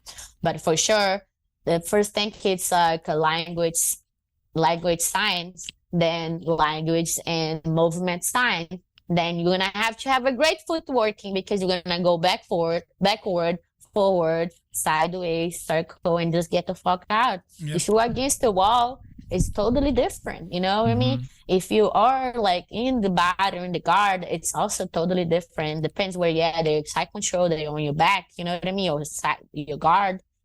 So there's many ways to like do a self-defense situation. And the best self-defense, make sure you train. Yeah. Train and be make in those sure you positions. prepare. Yeah. Be in those positions, be in those uncomfortable positions, and your body is the weapon. Train your body. It also train you. It'll train your mind too to recognize danger as well. Like psychology is very important. You could see a threat coming before there's anything threatening ever happening. Yeah, I mean, I think, and anyone who trains, I think that I think a lot of times, like you walk differently, you carry yourself differently. 100%. You know, I've always said it's the quiet confidence soft that goes along with training. You can walk into a room and never feel uncomfortable, or you could walk into a room and look like you're scared and look like you're uncomfortable. I think self-defense, I think jiu-jitsu, any martial art, I think you walk a little taller, your chest is out, 100%. you're more 100%. comfortable. And I think that, you know, again, predators, you know, they prey on the weakest, right? And they're going to, and soft targets. You know, you're going to, training and having confidence in yourself is the best self-defense. Yeah. So, do you think 100%? And if you're good at body language, that's everything you need. You will know somebody's intention right away. You know what I mean? Yeah. You will and from there you better be prepared. You know, an ounce of prevention is worth more than a pound of cure. Absolutely. 100%. Yeah. Okay. Can I ask one question real quick though? Go ahead. Do you think the world would be a better place if everybody knew how to fight or defend themselves? I mean, defend themselves for sure. Like, you don't necessarily have to learn how to fight to defend yourself, you know, because that's what I ask my students. Like, if I get a brand new person and that I want to do self-defense, I was like, there's many ways to introduce you to self-defense, but I need to know you better to understand which type of self-defense you need, you know what I mean? But at least to get out of situation without using any like drastical movements, escalating. You need to learn. Yeah. Escalating. Like, I always ask them like this. I was like, do you want to able to defend yourself and just get out of situations? Or do you want to able to defend yourself and do damage? That's why I always ask them, do you want to do damage? This is something that's going to be way like long-term thing. If you want to only defend yourself, it's much easier. And you know what I mean? There's many ways of self-defense, and the verbal one's the first one that we spoke of. You know what I mean? I know that there's a viral video from, I don't quote him much. I don't really know a lot about him, to be honest. Jordan Peterson. Yeah. Where he's talking about everybody should, not everybody, you should learn how to fight. Everybody should be a savage. Right? And then, but those people that be dangerous. Yeah, that's what it is. Yeah. No, but it's not that video. Oh, okay. I know what you're talking about. It's probably the same conversation, but he's talking about people that learn to train. You know, people think that, oh, they're going to, like, if you train a bully how to fight, you kind of wind up training the bully out of him.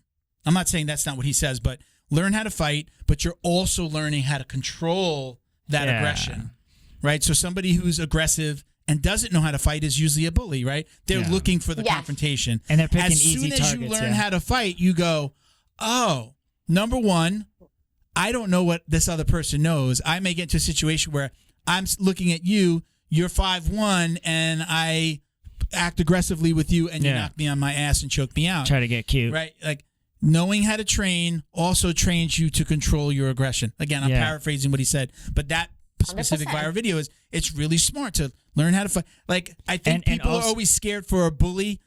We have that situation in our gym. We had two boys in our school. One trained with us, and he got into a fight with a bully at school. He took him down, parents were called, blah, blah, blah. Fast forward about 6 months, the bully was training at our gym. They are best friends now. Not friends.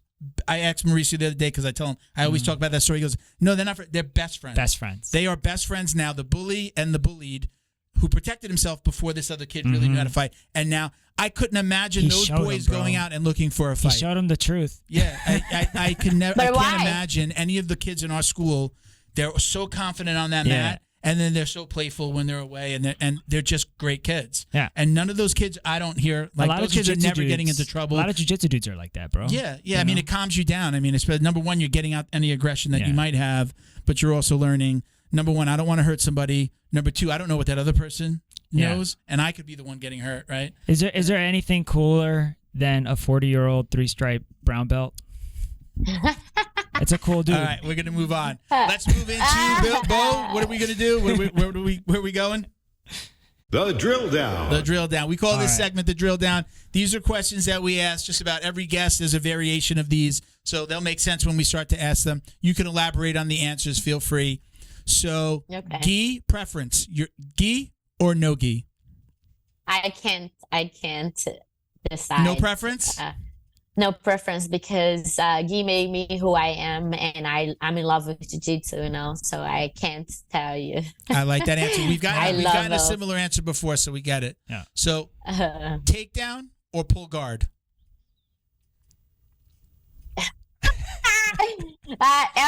I have a really high HQ, so I was gonna say depends because if somebody that's gonna try to take me down and I know they have excellent wrestling, I can't stop them. I was just gonna fucking pull guard. You know what I mean? So next question is music during rolling, yes or no?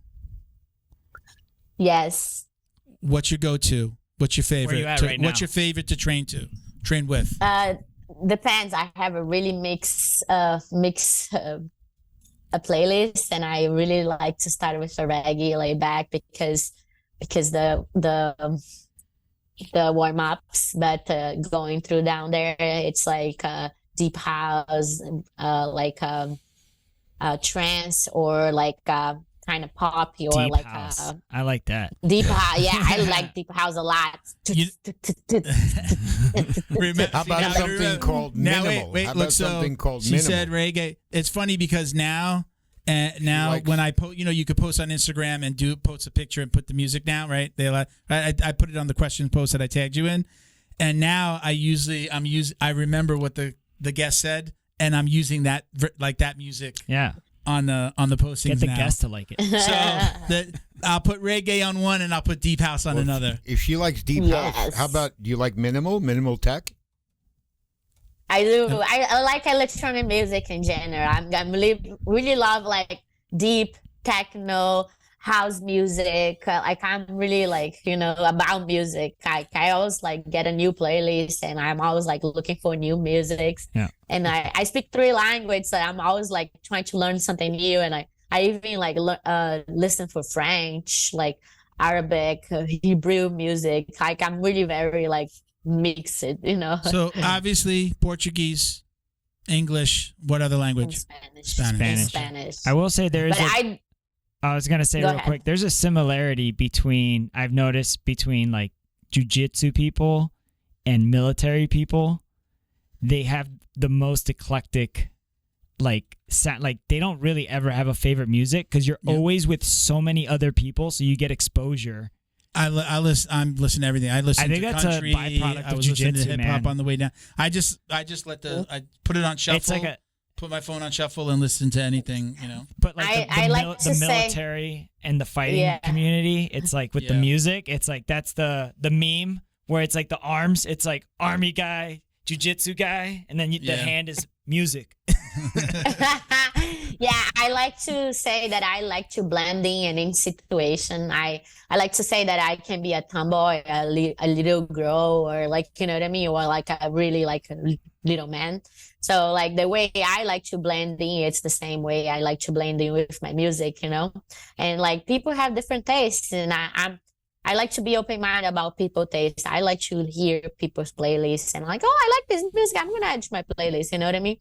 Like, I like this, I think in life in general about everything, you need to be open-minded.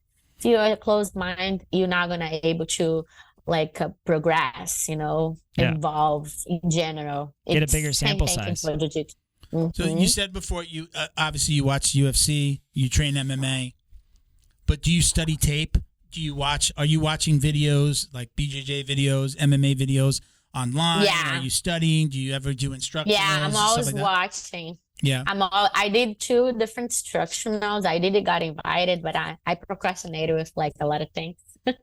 As far as collaborations and opportunities and stuff, that's really hard to know that what's real, what's just bullshit, but I did 2 jiu-jitsu, what's called again, I forgot the word. Instructionals? Instructional. Yeah, I always forget this word. I did 2 jiu-jitsu instructional. One was very high quality. That was the BJJ club, I think, if I'm not wrong, or the club BJJ. Oh, club BJJ, yeah. Yeah, club BJJ, high quality, very nice. And right away, I did BJJ Fanatics one in the frame of the other, but I got invited to do BJJ videos, X videos, or something like this. There's a new X videos. X jiu-jitsu or something. Jiu-jitsu X. Jiu-jitsu X. Yeah, they're from California, where I used to live before I come to Florida. I did procrastinating, just going towards, because I never really fell into so much. I didn't go through. They ask you to come up with the idea and the curriculum. They want you to say you're gonna submit what you're gonna shoot, right? Yeah, that's not a problem. It's just they're gonna be in Florida, and I have to manage to be with them, opportunity, they'll pay money, but I got to fix so many things to go actually do a jiu-jitsu, Gotcha. things like this. And does it not? So I know I'm procrastinating, so I just dump a bunch of opportunities. But also I just been focused a lot in me, and I barely have time to post myself it's a trade-off. how I used to. It's really hard, I wake up in the morning and I'm just back at 6 o'clock and I'm so tired. I all want to eat, smoke some weed, sleep. Yeah. Do laundry. Yeah. Yeah, it's good. You'd get along with Bo. That's the Russian proverb. If you chase more than one rabbit, you catch none. Yeah, exactly. And I'm I know I have a list of procrastination that I am doing, and I'm aware of them, and I do feel comfortable with them. And but I know yourself. Why. Now you're focused. You're focused on the things. I'm very focused. Yeah, very focused. I know that I'll have time to do anything I want. And next year, my goal is to start competing more jiu-jitsu. Because in 2 years I'll be in a different stage in MMA that I want to be, and I definitely know that's going to be different. Yeah, people who have a high tolerance for delayed gratification usually are more successful. Exactly. Yeah, I've been thinking more. Yeah. Exactly. If you want to boil it down, I got so patient. My friends look at me how can you be so patient? My friend, patience is a virtue.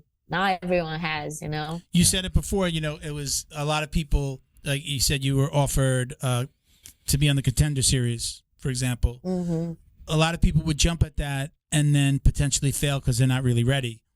It's, again, I do say it a lot. I'm very patient. The days of me trying to get rich overnight are gone. I'm patient. Mm-hmm. Get rich slow, baby. Yeah. Right? Yeah. 4 years of doing this. It took 2 years before we really started making money. We launched in COVID, right? I mean, that was one thing. The marketing company, the things that I do. There's a million things that I'd want to do, but then I would lose focus. We're not fast shrimpers over here. Yeah. We're not shrimping across the shrimp is slow. Yeah. Shrimp is slow. Yeah. One thing I did learn was to prioritize what I have to do. And I know you can focus on many things at the same time, but you won't be successful if you do many things at the same time. If you do not learn how to prioritize and be patient towards your goal, you won't able to be successful. And nothing come in the day from the night.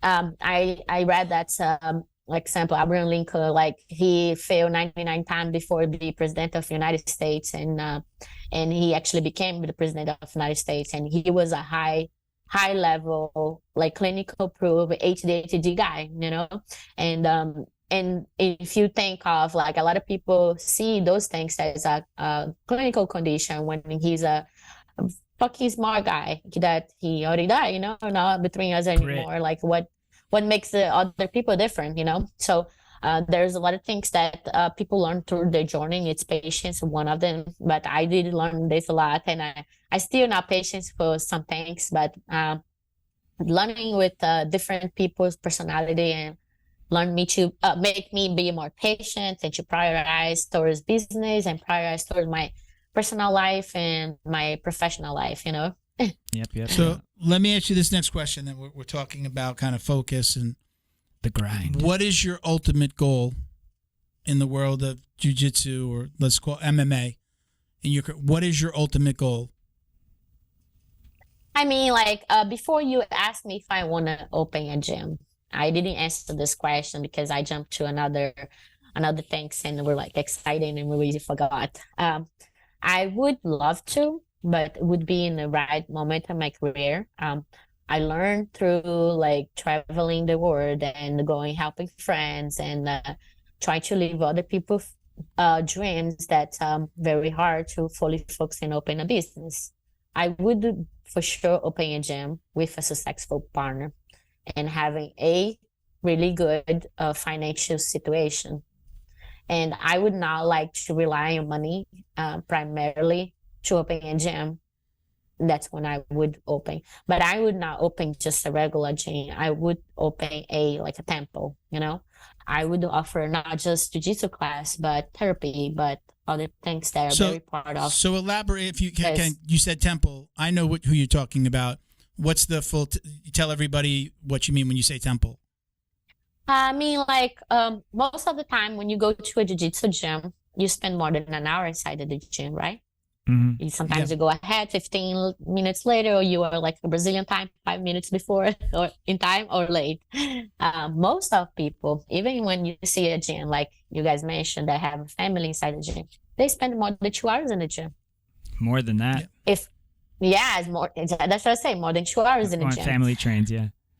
Yes, and like most of the gym that they offer showers and everything else, they're a great place to spend time. They love just being on the mat, talking after, and just show the family environment they could be or not, However, if you do have a place that also offer therapy, massage, that might have a mental coach, or like even is on the front of the beach and have a surf shop attached and a cafe, that would be a multi-gym. Like, I can tell you that's something that's close, but not even 60% what I'm saying. It can be like Miami's Fight Sport. They have like a lunch place, and they have strength and conditioning, and they do have the jiu-jitsu that's most looking for there. And they have like the crazy Brazilian trainer that everyone ATT used to have the juice bar. Yeah, we do, and we used to have the juice bar, but there we have more dorms and etc. Yeah. But not every gym has what it takes to be a temple. You know what I mean? Yeah, exactly. So if one day I would open a gym, I would have to have crazy sponsorships and partners, because I would not just want it to be a gym for jiu-jitsu. Of course, I would have people to manage each area that I'm talking about, because I would not be able to do it myself, and I would have maybe a black belt husband or whatever to open a gym. And that would be the point that I would be successful towards this, because I would be very competitive. But I'm not open jiu-jitsu to compete against other jiu-jitsu gyms. I'm open to offer quality lifestyle for somebody that want to be there. You're going to provide the culture, yeah. Exactly. Yeah. Now the Brazilian BJJ, the jiu-jitsu. Yes, that's what I meant. You know what I mean? The surf class, because surf is very related to jiu-jitsu. Equilibrium is like mental set and all those things. You know what I mean? Sucking down salty water. Yeah, salty water, jiu-jitsu. Just like in jiu-jitsu. I told my wife. Therapy. We talk about, like, I would like to have a podcast office a little bit closer to home, and we talk about, oh, could we have mat space? I don't want to run a gym, but I would have some, if I could rent it to somebody, I would like to have access to a gym, but I wouldn't want to be the coach. I couldn't take on another gym. And I've had that conversation with my wife as well. I'm like, if you trained, she doesn't train, if you train jiu-jitsu, one day you can help me and you could maybe coach and you could run the, but I wouldn't take that. I mean, that's like a retirement program. A dream. Yeah. That's like that's what I said. When I don't have to depend on it for money, that like I'm doing it for the love of it. It could pay for itself. I'm not worried about it. Like I got to make all this money. Like I want to make my money first and then do that as my retirement. Exactly. That's what I said. My business would rely on money primarily. Okay. Of course, for the long term, you want to make money because besides if I was $1 billion or $3 million person, I would be able to be like Dan Lambert, run the gym without like relying Shout on out money. to Dan Lambert.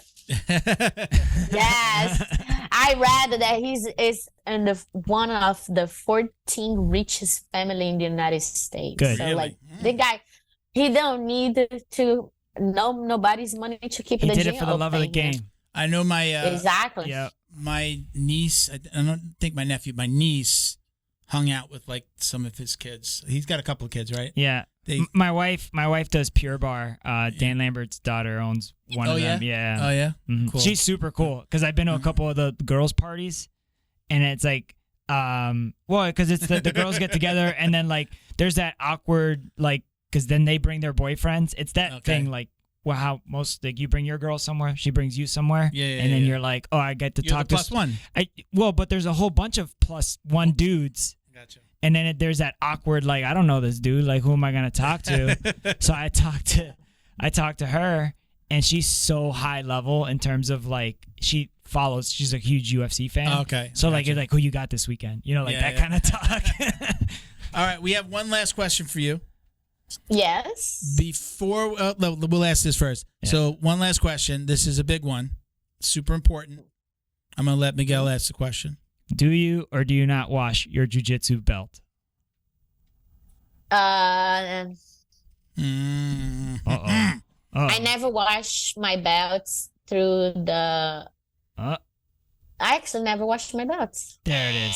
Wrong answer. Dirty belt wash. Never wash my belts. I used to just to put in the sun to dry. Yeah. But why? I not that I believe on the things that they say. I just didn't want my belt to lose the color. No, just to lose the color. Yeah. Okay. So you don't. Here's a good follow-up question that I've been thinking. We've been asking this question a lot. So sometimes I try to think about the logic that I get because the input is sometimes different. It's not like No. Is it because you like the belt so much that you don't want to replace it with another belt that you bought that wasn't given to you? That's why you don't want it to lose color?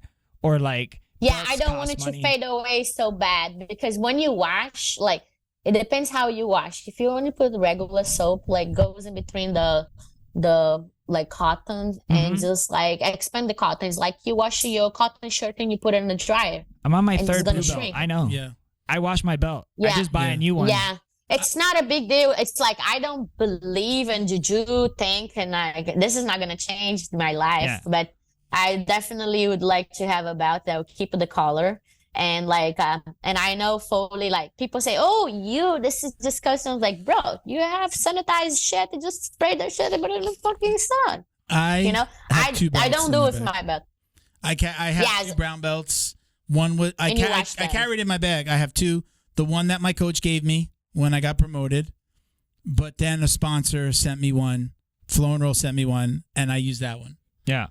And I use it because it was a little bit longer. And the other one was too tight. Yeah. The other one was too tight on me. I was like, oh, gotta. No, I never washed my belt. Not even my white belt. I have all my belts. I did lost some of my black belts towards my traveling. I got stole, whatever. But I also have 2 belts. Are there black belt thieves out there?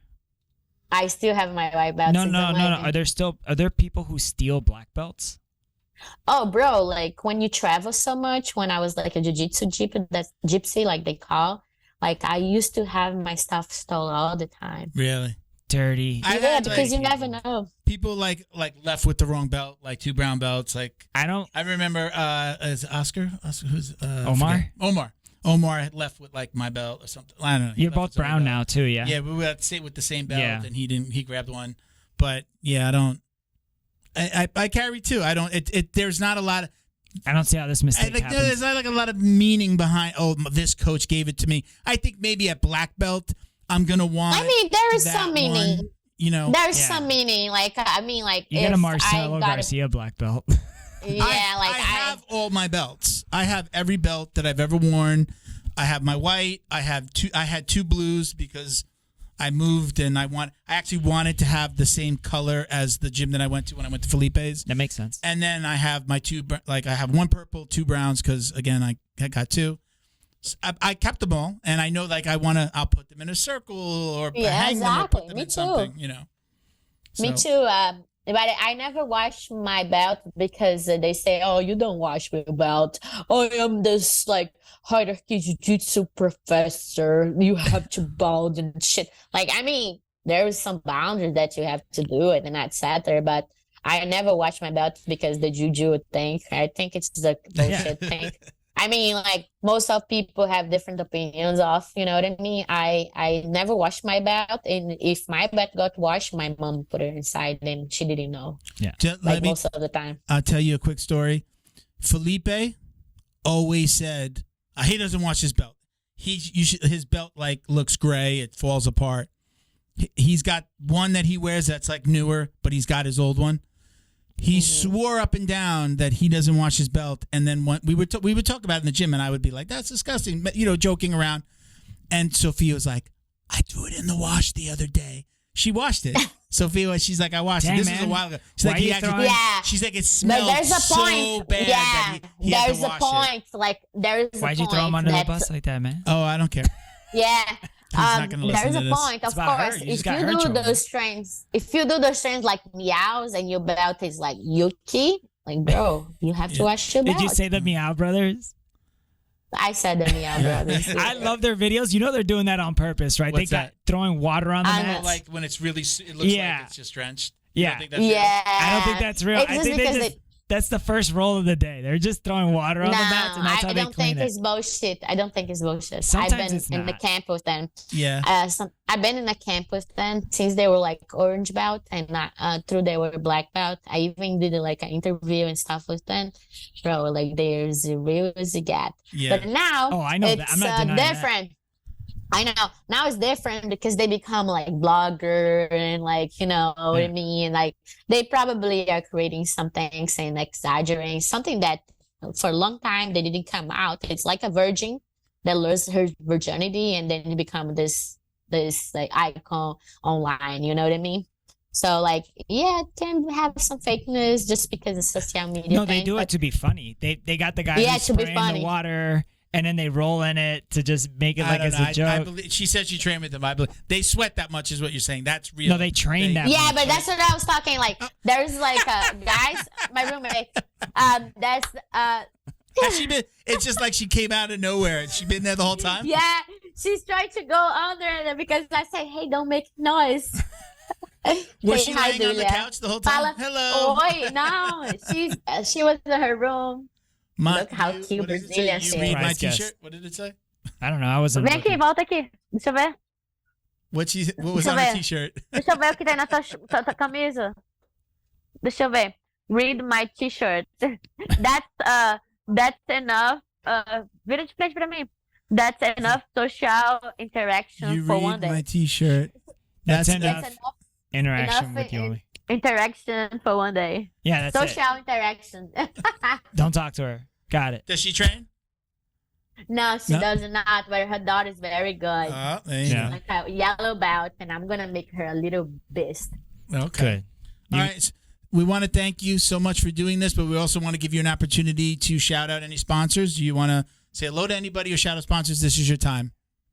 Of course, I would like to thank you guys for the opportunity, and You're it was welcome. very Of course. fun. I was excited for it. There was a long time that I didn't do a podcast. I don't remember when I did last. I think it was a Brazilian one, maybe like 6 months ago, whatever. Yes, AP, my main sponsor, Albino in Puerto. Thanks, Arvi. Thanks for the long relationship. He's always take my back, and I've been world champion for the day first for him, and I'm very thankful. But I would like to take the opportunity to shout out to new sponsors.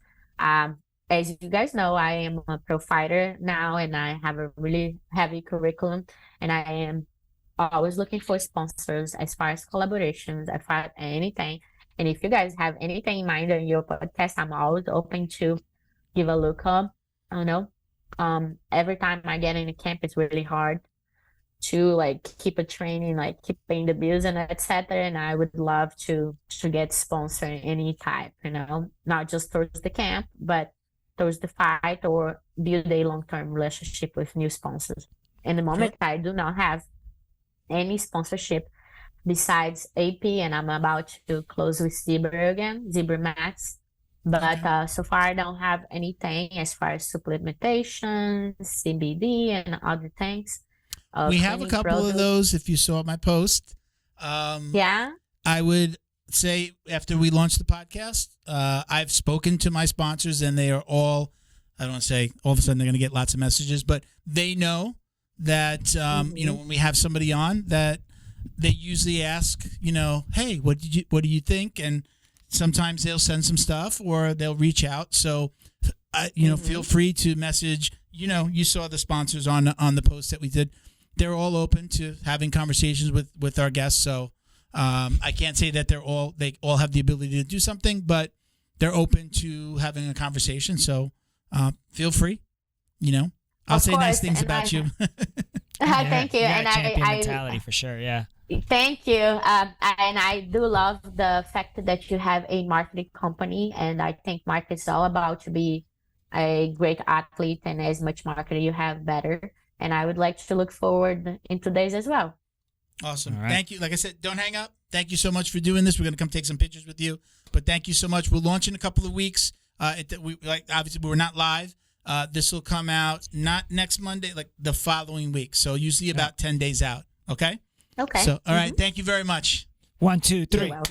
Thank you to Neutral Zone CBD, a combat family-owned company that supports athletes and the people who love them.